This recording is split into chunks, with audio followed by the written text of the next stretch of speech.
The undefeated Broncos will host the undefeated Packers on Sunday night. It will be just the fourth matchup of 6-0 teams in NFL history, and the first since 2007 when the Patriots beat Peyton Manning and the Colts. Pierre Garcon's still here with us, but I want Stephen A. to weigh in here first. Stephen A., Packers, Broncos, who gets handed their first loss? Well, I'm going to roll with the Packers because of that bad man that is Aaron Rodgers, the same guy who's struggling this year, no doubt, but is completing 68% of his passes, has a quarterback rating of 115, has a QBR of 80, has thrown 15 touchdowns, just 2 interceptions, despite not having Jordy Nelson, despite Randall Cobb being nicked up, despite implementing Richard Rodgers into the tight end spot and still struggling to develop some degree of continuity, not to mention the fact that Eddie Lacy has not been 100% healthy as well. So when you take all of those things into consideration and the fact that the greatness of Aaron Rodgers, albeit not shining as brightly as I'm accustomed to seeing,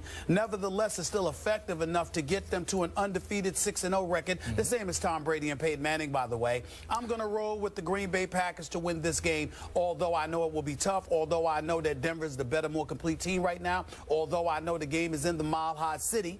I'm still going to roll with the game being tight and somehow, some way, Aaron Rodgers finding a way to pull out this victory. Denver's defense will have something to say about that. Refresh my memory. I don't know if DeMarcus Ware is going to play in this game, but I do know that Von Miller is going to play. I think he's going to play. I think Von Miller is going to play. I think that Aqib Talib and Chris Harris is going to play. That secondary is big to T.J. Ward is going to play. I think these brothers are big time. I think this defense is special, but I think that there's a mulligan to throw into the equation, and I think this will be that weekend. I think they lose on a weekend like this. I think they win on a weekend against the Patriots November 29th. So that's how I'm looking at this right now, and I think that the Green Bay Packers will find a way to squeeze out a victory on the road in the Mile High City this weekend. I'm going with Aaron Rodgers because he's Aaron Rodgers. Oh, okay. Well, speaking of Aaron Rodgers, help me out here. Just in all objectivity, is it possible that Aaron Rodgers, when the stage is the biggest, is not Aaron Rodgers anymore? Is it possible that he shrinks? Whoa. Are you implying that Aaron Rodgers shrinks when the lights are bright? Is that what you're saying? Yeah. The blasphemy. You would say that with a straight face about Aaron Rodgers? About Aaron Rodgers? Completely straight. Really? Straight-faced. Yes, since that long-ago day that Aaron Rodgers broke through as a road wildcard team and won the Super Bowl, he's 2-4 in the postseason. That's impossible. 2-4 for the bad man that is Aaron Rodgers? It's not. It's a team game. I don't get it. It's a team game. It's a team game. He needs help. Oh, Look, it's a team game. We got Pierre. Okay. Hey, we got Pierre Garcon in this studio. We all know we're allergic to scrubs. He wouldn't be here if he was a scrub. Let's just call it. Let's just call it what it is. Pierre Garcon can ball, but guess what? The numbers aren't as pristine as we would like because we have to take into consideration who's been throwing him the football for the last couple of years. We have to take into consideration what his offensive line has looked like. We have to take into consideration what the coaching has been like. The defense, etc. There's a lot of issues going on in the nation's capital. It's getting better, but we all know what was going on last year and the year before. It's a team game. It ain't Aaron Rodgers' fault that the Green Bay Packers have been struggling. As a matter of fact, he's the only reason they've been relevant. Oh, okay. So help me out here. Tom Brady has little to no offensive line. Oh, stop it. He's throwing as his best wideout is Julian Edelman, a former college quarterback. So Rob Gronkowski has nothing to do with it. So Rob Gronkowski has something to do with it. He has nothing to do with it. We're talking about only the best tight end in football, a future Hall of Famer if he keeps playing like that. But the point is, having a tight end, Pierre Garcon, educate me, help me out here. I'm just saying, I don't play football. I don't know. I'll defer to you. Yeah. Having a tight end like Rob Gronkowski, how much better would that make a wide receiver? It makes it a lot better because you have to account for Rob Gronkowski down there. Thank you very much. Thank you very much. That's all I'm saying, okay. Skip. That's all I'm saying. Wait a second. Pierre Garcon, who's better, you or Julian Edelman? Better receiver. I'll take myself. I'll take myself, of course I'll take myself. Oh, thank you. Thank you. Everybody would. Because Julian Edelman, to most people, is just another guy. And he's now a superstar thanks to Tom Brady, who makes everybody better. All of a sudden, off the scrap heap, hasn't played for almost 2 years. Dion Lewis. Well, where did he come from? he's another Brady product. They're all Brady products. Danny Amendola, Brady product. Brandon LaFell, Brady product. Okay, so Bill Belichick now and Josh McDaniels have nothing to do with it. Okay.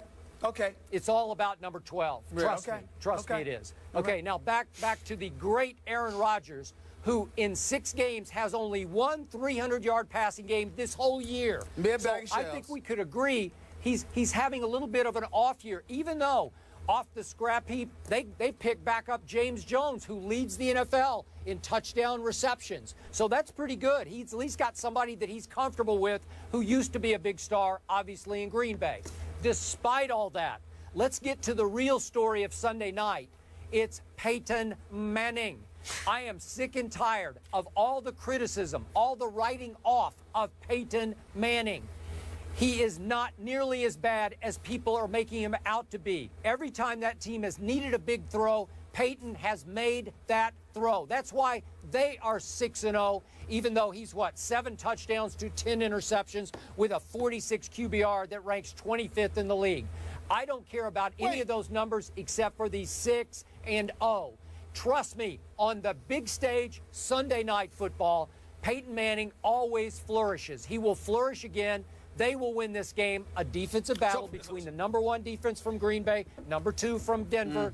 I'm going to say Peyton wins this game 20-17. Okay, so Peyton Manning can throw 10 interceptions. Peyton Manning can have a QBR 46. Peyton Manning can be undefeated because he's primarily a product of a defense that has proven thus far anyway to be elite. But when it comes to Aaron Rodgers, everything falls on his shoulders. It can't be the same. Pierre Garçon, chime in. Go ahead, Pierre, because he hasn't spoken yet. No. I gotta say this.